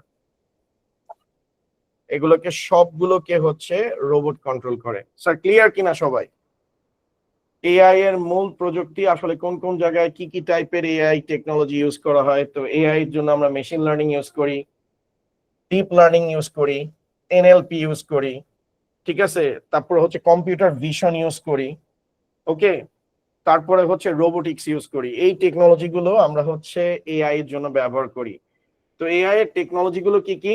Machine learning, deep learning, তারপরে হচ্ছে এনএলপি, ন্যাচারাল ল্যাঙ্গুয়েজ প্রসেসিং, তারপরে হচ্ছে কম্পিউটার ভিশন বা গ্রাফিক্স, যেটা থ্রুতে কম্পিউটার মানে কোনো একটা পিকচারকে আইডেন্টিফাই করে বা রিজেনারেট করে, ওই যে মিড জার্নির মতো বলছি। তারপরে হচ্ছে রোবোটিক্স, এই জায়গাগুলোতে ইউজ করা হয়। তারপরে হচ্ছে এআই এর সুবিধা কি? বেনিফিটস অফ এআই, এটা হচ্ছে এফিসিয়েন্সি ইনক্রিজ করে, টাইম সেভ করে, অর্থাৎ আপনার দক্ষতা বৃদ্ধি করবে এবং আপনার সময় সেভ করবে। তারপরে হচ্ছে হিউম্যান এরর যেটা থাকে, আমি যদি কোনো কিছু লিখতে যাই ভুল হবে, বাট মেশিন যখন কোনো কাজ করতে যাবে তখন কিন্তু কোনো এরর হবে না। আপনারা ডিসকভারি চ্যানেলে একটা শো হয়, how do they do it, এটা দেখছেন কিনা? Yes sir. ওইখানে একবার লেইসের প্রোডাকশন হাউস দেখাইছে, লেইস চিপসের। তো সেই প্রোডাকশন হাউসে স্যার যেটা দেখানো হয়েছে যে লেইসের মেইন ইনগ্রিডিয়েন্টস হচ্ছে হলো গিয়ে আলু বা পটেটো। তো সেই আলুকে যখন হচ্ছে ফার্ম থেকে আনা হয় বা ফিল্ড থেকে আনা হয়, তখন ওই আলুকে পরিষ্কার করার পর ওইটার প্রত্যেকটা স্লাইস 5 মিলিমিটার ঠিক করে কাটতে হয়। এখন 5 মিলিমিটার ঠিক করে যদি কাটতে যায়, তাহলে ওইটা যদি মানুষ কাটতে যায় তাহলে কখনো বেশি হবে, কখনো কম হবে। আর 5 মিলিমিটারের যদি কম হয় তাহলে এটা ওভার কুকড হবে, পুড়ে যাবে। আর যদি 5 মিলিমিটারের বেশি এটাকে স্লাইস করা হয়, তাহলে মাঝখানের অংশটা ফ্রাই করার পর কনভেয়ারে বা ওভেনে ফ্রাই করার পর সেটা হচ্ছে কাঁচা থেকে যাবে। তো এই যে অ্যাকুরেটলি যে স্লাইসটা, সেটা মানুষের পক্ষে কখনো অ্যাচিভ করা সম্ভব না। এটার জন্য ডেফিনেটলি আপনার কি লাগবে স্যার? এটার জন্য ডেফিনেটলি আপনার হচ্ছে যে আর্টিফিশিয়াল ইন্টেলিজেন্স লাগবে, ওকে? যেটার মাধ্যমে আপনি অ্যাকুরেটলি কাজটাকে কি করতে পারবেন? পারফর্ম করতে পারবেন। এখনকার দিনে যত মেগা ইন্ডাস্ট্রি আছে, সব জায়গায় রোবট এবং এআই রিপ্লেস করতেছে। রোবট আর এআই ইউজ করার সবচেয়ে সুবিধা কি? যেমন ধরেন যে এরা 2 দিন পর কোনো আন্দোলন করবে না, বলবে না আমার টাকা বাড়ায় দে, তুই আমার দিন রাত 24 ঘন্টা খাটাইতেছস, টাকা দেস না, এই জিনিসগুলো হবে না। তো এখনকার দিনে বড় বড় ইন্ডাস্ট্রি গুলো আস্তে আস্তে করে কি করতেছে? এআই ইন্টিগ্রেট করতেছে। যেমন আপনারা জানেন কিনা যে আস্তে আস্তে করে ডিজিটাল ব্যাংকিং কিন্তু শুরু হওয়ার মানে একটা স্টেপ যে বাংলাদেশ চলে আসছে। আর ডিজিটাল ব্যাংকিং স্টার্ট হয়ে গেলে তখন দেখবেন যে এত এত ব্রাঞ্চ কিন্তু আর থাকবে না, একটা বা দুইটা বা তিনটা হচ্ছে হলো গিয়ে ব্রাঞ্চ থাকবে, আর বাদ বাকি সবকিছু অনলাইনেই হচ্ছে কন্ট্রোল হবে। তো এভাবে করে এআই রোল ওভার করবে এবং টাইম এবং এফিসিয়েন্সি দুইটাই হচ্ছে সেভ, টাইম সেভ করবে এবং হচ্ছে আপনার মানিও কি করবে? সেভ করবে। আর এরর হবে না। মানুষের কাজে ভুল থাকতে পারে, বাট কম্পিউটারের এরর হওয়ার চান্সেস খুবই কম। তারপরে হচ্ছে জটিল ডেটা বিশ্লেষণে সাহায্য করতে পারবে। আমি আজকে আপনাদেরকে একটা ম্যাপ দিছি, দেখছেন আপনারা ম্যাপটা? Yes, sir. আপনারা জানেন এই ম্যাপটা কিন্তু আমি 100% এআই ইউজ করে তৈরি করছি। এখন দেখেন এখানে যে ম্যাপটা আপনারা দেখতেছেন,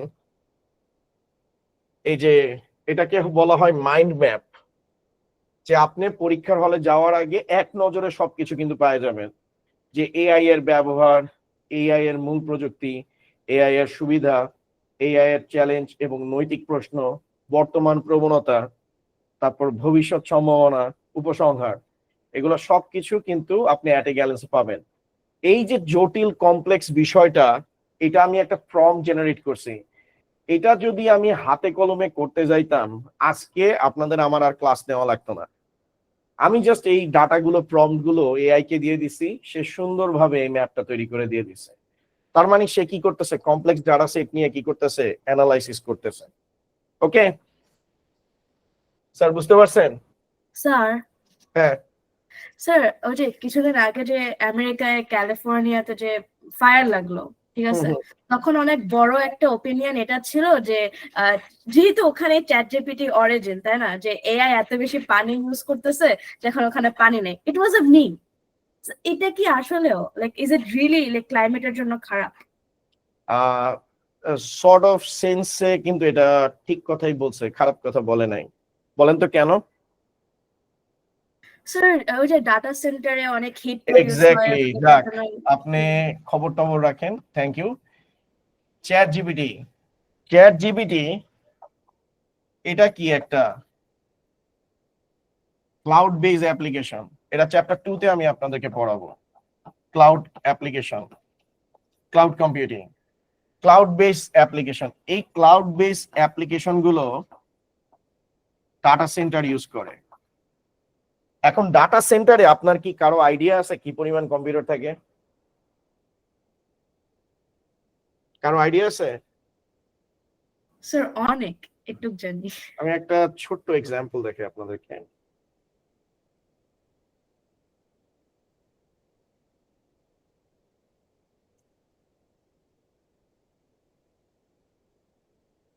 এটা হচ্ছে গুগলের ডাটা সেন্টার, দেখতেছেন? এটাকে গিগাবাইট ফ্যাক্টরি বলে। এই গিগাবাইট ফ্যাক্টরির ভিতরে এই পরিমাণ কম্পিউটার আছে। এখানে নিয়ারলি অ্যাবাউট, আমি যদি ক্যালকুলেট করি, অলমোস্ট হচ্ছে 20 থেকে 30 লাখ হচ্ছে মেশিন বা কম্পিউটার আছে। এই কম্পিউটার গুলোকে ঠান্ডা করার জন্য এটা হচ্ছে গুগল একটা ওয়াটার কুলিং সিস্টেম ইউজ করে, এবং ওই ওয়াটার কুলিং সিস্টেমের কাজ হচ্ছে যে হিট গুলোকে পানির মাধ্যমে কি করে নেওয়া, অ্যাবজর্ব করে নেওয়া, এবং ওই পানিগুলোকে রিসাইকেল করে আবার কুল ওয়াটারকে কি করা, সেন্ড করা। যেমন এখানে যে ব্লু পাইপ গুলো যে দেখতেছেন এগুলো হচ্ছে ঠান্ডা পানি নেয়, আর রেড পাইপটা যেটা দেখতেছেন সেটা হচ্ছে আপনার গরম পানি বহন করে। এখানে প্রত্যেকটা পাইপের কিন্তু ফাংশনালিটি আছে, ওই অনুযায়ী কিন্তু কালার কোড করা হয়েছে, ঠিক আছে?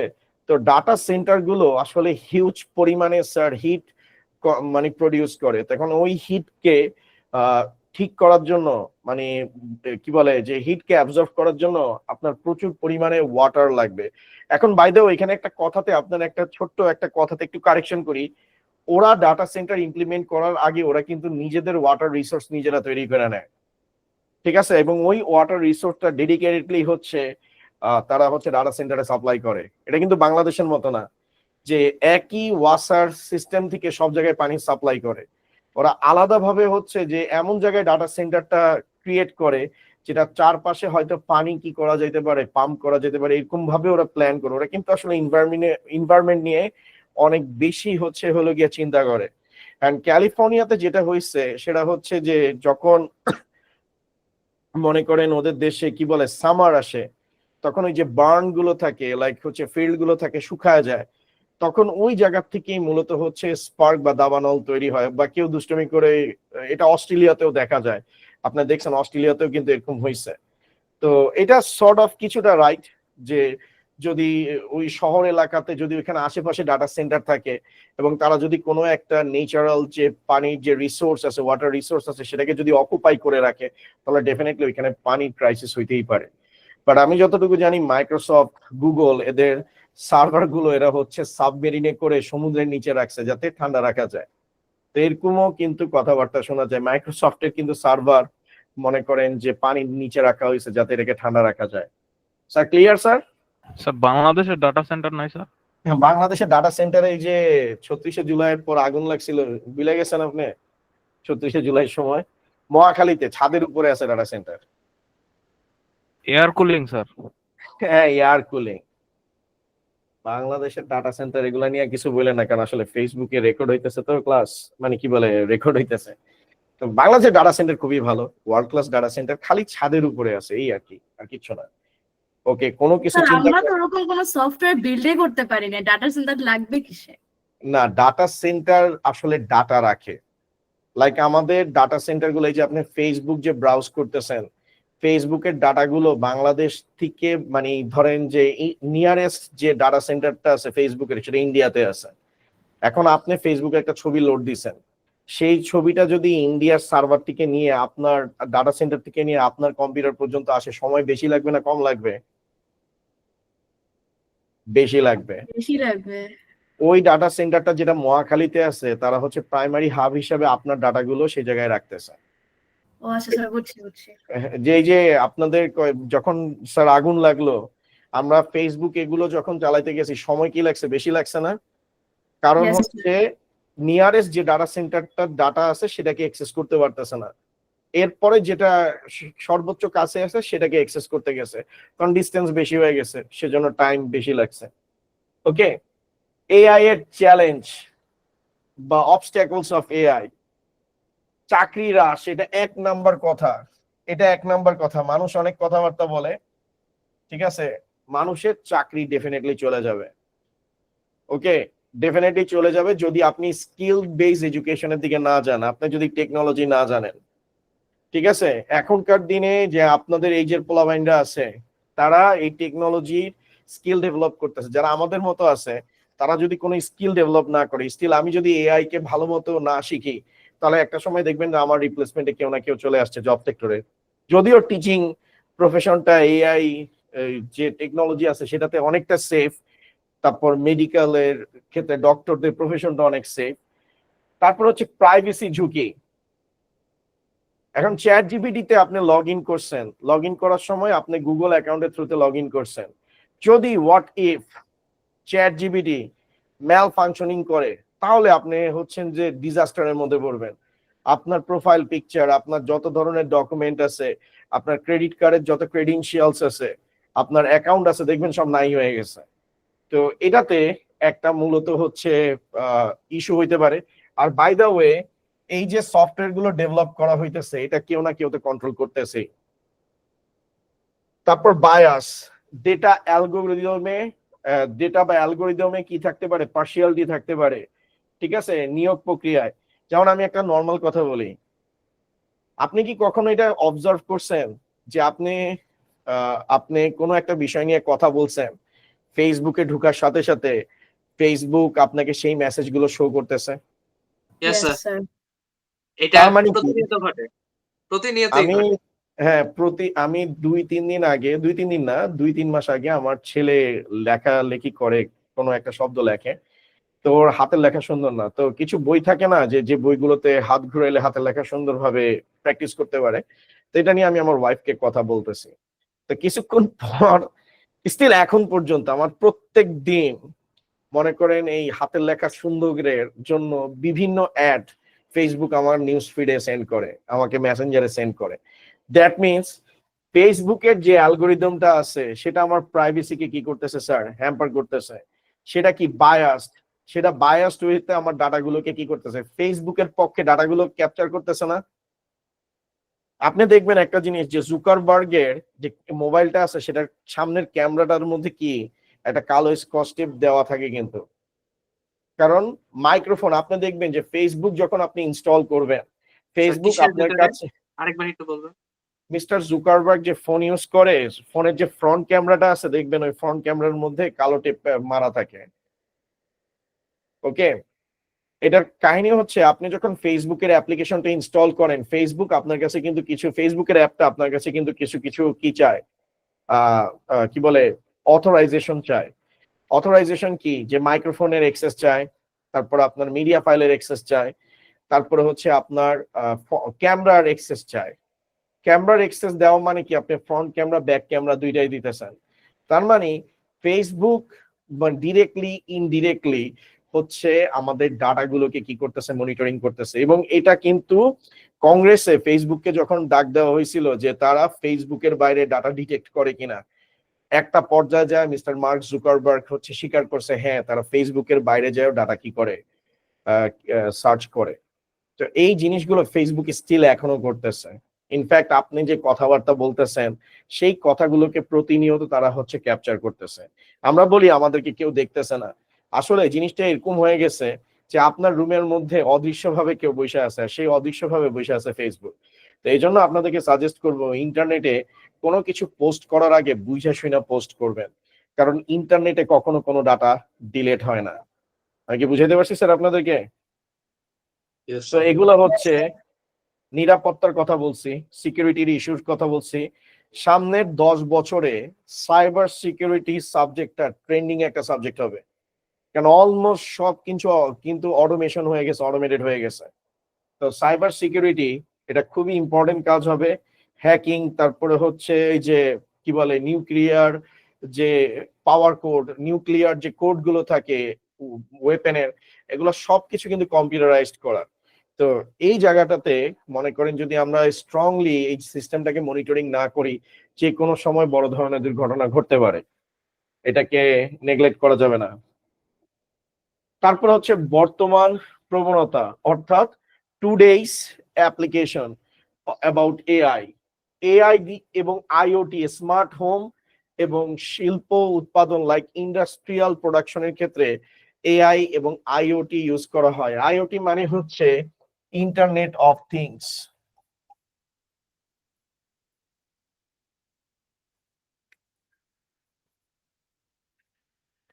Internet of things, okay, internet of things. তো ইন্টারনেট অফ থিংস মানে হচ্ছে আপনি ইন্টারনেটের মাধ্যমে আপনার বাসার সকল ইকুইপমেন্ট গুলোকে কন্ট্রোল করতে পারবেন। যেমন স্যার আপনার বাসায় একটা সিসি ক্যামেরা আছে, আমি ছোট্ট একটা এক্সাম্পল দিয়ে বুঝাই।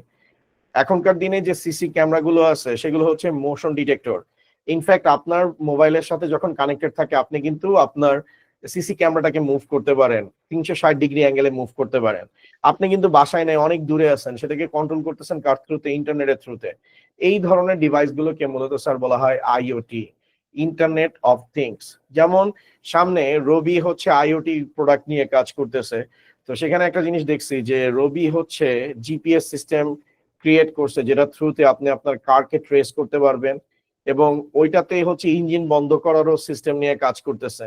যে ধরেন যে কেউ আপনার কার চুরি করছে, তো আপনি জিপিএস এর থ্রুতে সেটাতে একটা ইন্টারনেট ডিভাইস বা সিম যদি অ্যাড থাকে, আপনি চাইলে গাড়ির ইঞ্জিনটাকে কি করে দিতে পারবেন? বন্ধ করে দিতে পারবেন। তো এই টেকনোলজি গুলো মূলত হচ্ছে ইন্টারনেটের থ্রুতে কন্ট্রোল করা যাচ্ছে। তো ইন্টারনেটের থ্রুতে এগুলোকে কন্ট্রোল করার জন্য আপনার এআই ইউজ করা হবে। তারপরে স্যার এই যে ড্রোন আপনি যে ইউজ করেন, ড্রোনেও কিন্তু কি ইউজ করা হয় স্যার? এআই ইউজ করা হয়, ওকে। তারপরে হচ্ছে স্বাস্থ্য ক্ষেত্রে ক্যান্সার এবং জিন থেরাপিতে বায়ো ইনফরমেটিক্স এর কথা বলতে পারেন। বায়ো ইনফরমেটিক্স এই জায়গায় মূলত হচ্ছে এআই ইউজ করা হয়। তারপরে হচ্ছে জলবায়ুর উপর কার্বনের ইফেক্ট কি, তারপর ডিফরেস্টেশনের ইফেক্ট কি, সেগুলোর মডেল তৈরি করতে ব্যবহার করা হয়। এগুলো কিন্তু প্রবণতা বলতে এআই এর অ্যাপ্লিকেশন গুলোর কথা বলা হচ্ছে, যে এআই কোন কোন ক্ষেত্রে ইউজ করা হয়। চ্যাট জিপিটি, তারপরে হচ্ছে কি বলে জেনারেটিভ নেটওয়ার্ক, এগুলো তৈরি করার ক্ষেত্রে, বা হচ্ছে ভিপিএন, এগুলো তৈরি করার ক্ষেত্রে আমরা মূলত এআই ব্যবহার করি। স্যার কারো কোনো কোশ্চেন আছে স্যার?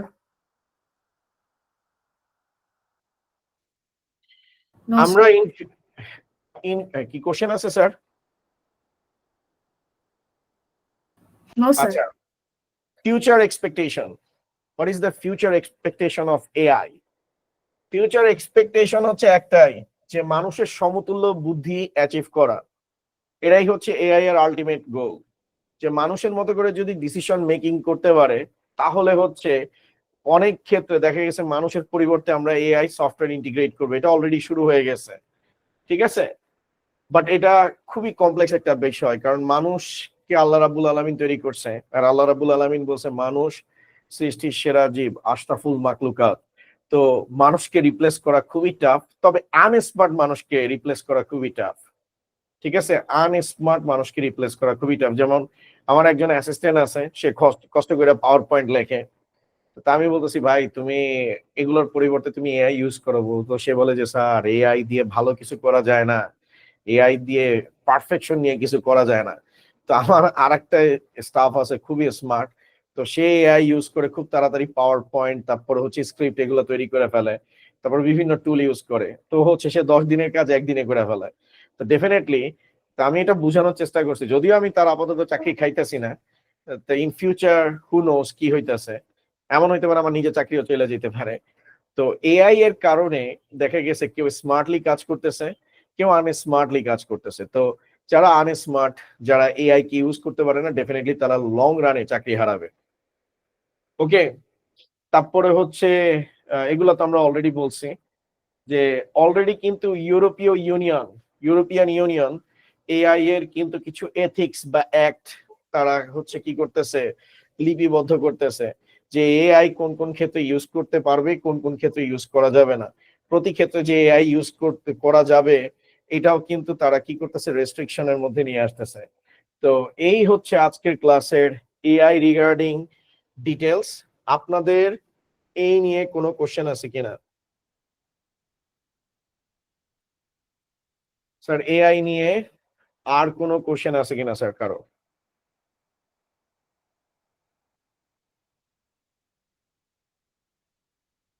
স্যার একটা কথা, এগুলোর বাইরে তো আর কিছু পড়া লাগবে না। না না, যা দিছি আজকে যে পিডিএফ স্লাইডটা প্রোভাইড করছি, আজকে যে লেকচার দিছি, আপনি এটা যদি ঠিকঠাক মতো লেখেন, আপনি হচ্ছেন সৃজনশীলের গ আর ঘতে যে এআই রিগার্ডিং কোশ্চেন আসবে সেটাতে ফুল মার্কস পাবেন। আমি স্যাম্পল কোশ্চেন আপনাদেরকে আগামীকালের মধ্যে দিয়ে দিব যে এআই রিগার্ডিং কি কি কোশ্চেন আসতে পারে। স্যার ঠিক আছে। কারণ আমরা যে প্রথমে যে 4টা ইয়ারের কথা বললাম না, তারপরে ফাদার অফ এআই পড়লাম, তারপর হ্যাঁ, যে এআই এর 3টা প্রকারভেদ, স্যার আমাদের ইংলিশ ভার্সনের বইতে কিন্তু এগুলো কিছু নাই। এজন্যই তো আপনারা আমার কোর্সে এনরোল করছেন।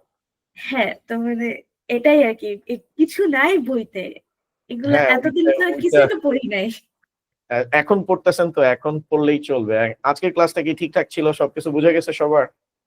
Yes sir. ওকে, তো এভাবে করে আমি 30টা Yes, ক্লাসের মধ্যে 20টা ক্লাসের মধ্যে হয়তো এক্সট্রা 1-2টা ক্লাস হয়তো বাড়তে পারে, বাট আমি ক্লিয়ার কনসেপশন আপনাদেরকে দিব। আই গেস আপনাদের কোনো ইস্যু হবে না। আর স্যার একটা জিনিস বলি যে রিভিশন ক্লাসটা কিন্তু আমি আসলে আপনাদের পুরো আইসিটিটাকে কভার করব। এখন এখানে দেখা গেছে আপনাদের সামনেই তো মডেল টেস্ট চ্যাপ্টার 1 এর উপর, তো চ্যাপ্টার 1 এর উপর মডেল টেস্টের পুরো টপিক চ্যাপ্টার 1 তো একদিনে শেষ করা সম্ভব না। আমি কিন্তু অলরেডি বলে দিছি আমি কি কি টপিক পড়াবো চ্যাপ্টার 1 থেকে, আপনারা পাইছেন না এটা সবাই? যেমন নেক্সট টপিক আমি পড়াবো হচ্ছে ন্যানো টেকনোলজি, এরপরে পড়াবো বায়ো ইনফরমেটিক্স। তো আমি 5টা ক্লাসের মধ্যে চ্যাপ্টার 1 শেষ করে দিব। এরপরে এরকম 5টা 6টা ক্লাসের মধ্যে এক একটা চ্যাপ্টার শেষ হয়ে যাবে। তো আই গেস আপনাদের উইকে 2টা ক্লাস হবে, শনি আর বৃহস্পতিবার রাত 10টা থেকে 11টা 11:30 পর্যন্ত ক্লাস হবে। আমি 2 ঘন্টা বলছি, আসলে একটা টপিককে ভালো মতো পড়াইতে গেলে আপনার একটা টপিক বুঝার পর নেক্সট টপিক শুরু করতে গেলে আপনি হচ্ছেন যে ড্রাউজি হয়ে যাবেন, আর জিনিসটা ভালোভাবে হবে না। তো আপনাদের অলমোস্ট অ্যাপ্রক্সিমেটলি, আমি তো 20টা বলছি, হয়তো 3টা 4টা ক্লাস এদিক সেদিক হইতে পারে। তো এই ক্লাসগুলোর মধ্যে আপনাদের 2-2.5 মাসের মধ্যে আপনাদের কোর্স এখানে শেষ হয়ে যাবে। রোজার মধ্যেই আমি চাইলে চেষ্টা করব যে উইকে যাতে 3টা করে ক্লাস নেওয়া যায়। তো স্যার 10টা তো সবার জন্য ফিক্স আছে, কারণ যখন রোজা শুরু হবে তারাবির নামাজ আছে, তারাবির নামাজ পড়ে এসে দেন ক্লাসটা নিতে হবে। আর যদি সকালের দিকে সকালে নেওয়া পসিবল হবে না, কারণ সকালে আপনারা সবাই মডেল টেস্টে ব্যস্ত থাকবেন। ঠিক আছে স্যার? Yes sir. তো স্যার আজকের মতো এতটুকুই। আর ক্লাসটা রেকর্ডিং হয়েছে, ক্লাসটা শেষ হবে, আমি কিছুক্ষণ পর আপনাদের সাথে একটা গুগল ড্রাইভের লিংক শেয়ার করব। ওই গুগল ড্রাইভের লিংকের মধ্যে আপনাদের প্রতিদিনের ক্লাসগুলো রেকর্ডেড আকারে থেকে যাবে, আপনারা চাইলে পরবর্তীতে এটা দেখে নিতে পারবেন। ঠিক আছে স্যার? আর কারো কি কোনো সাজেশন বা কোনো অপিনিয়ন যদি থাকে আমার সাথে শেয়ার করতে পারেন স্যার, বা আপনাদের গার্ডিয়ানদের যদি কোনো অপিনিয়ন থাকে আমার সাথে শেয়ার করতে পারেন। আর অনলাইন ক্লাসটা কি স্যার ঠিক আছে তো? পারফেক্টলি অলরাইট তো স্যার সব দিক থেকে? Yes sir. Okay. Sir slide গুলো কি স্যার এআই দিয়ে করছেন স্যার? না না স্যার, স্লাইডটা যদি আপনি বলেন, টু বি অনেস্ট, যে এআইও ইউজ করছি, তার সাথে নিজের ক্রিয়েটিভিটিও ইউজ করছি। আর বাই দ্য ওয়ে প্রম্পট তো আমি নিজে লিখছি, তাই না? প্রম্পট আমি যদি নিজে না লিখতাম তাহলে কি এআই নিজে তৈরি করতে পারতো? কখনোই তৈরি করতে পারতো না। এই প্রম্পট লেখাটাও অ্যাকুরেটলি, এটা হচ্ছে মনে করেন ক্রিয়েটিভিটির ব্যাপার। তো যাই হোক, আপনার আমাকে ফার্স্টে থ্যাঙ্কস দিতে হবে যে আমি এরকম একটা চমৎকার স্লাইড তৈরি করছি। ঠিক আছে। আর বাই দ্য ওয়ে এআই কিন্তু সবকিছু বলতে পারে না। যেমন আমি যখনই এআই কে প্রম্পট লিখছি, যতভাবে প্রম্পট লিখছি, সে কিন্তু মেশিন লার্নিং এর পার্টটা স্কিপ করে চলে গেছে। তো ওই জায়গায় আমি কিন্তু ইন্ডিভিজুয়ালি আপনাকে মেশিন লার্নিং বলছি যে মেশিন লার্নিং এর 3টা ক্লাসিফিকেশন আছে। কি কি? সুপারভাইজ লার্নিং, আনসুপারভাইজ লার্নিং, আরটা কি? Reinforcement learning. আর এই টার্মস গুলোকে স্যার ইংলিশে লেখারই চেষ্টা করবেন, বাংলা লিখবেন না। কারো আর কোনো কোশ্চেন আছে? একটা কোয়েশ্চেন হ্যাঁ, স্যার, sure. এই উইকের মধ্যে তো ফার্স্ট চ্যাপ্টারের উপর এক্সাম দিতে বলেছেন, তাই জি, না? জি। স্যার আমার কিন্তু ইংলিশ ভার্সনের বইয়ের ডেটা কম, আপনি যদি এরকম উল্টাপাল্টা এমসিকিউ দেন তারপর তো আমি কম মার্কস পাবো।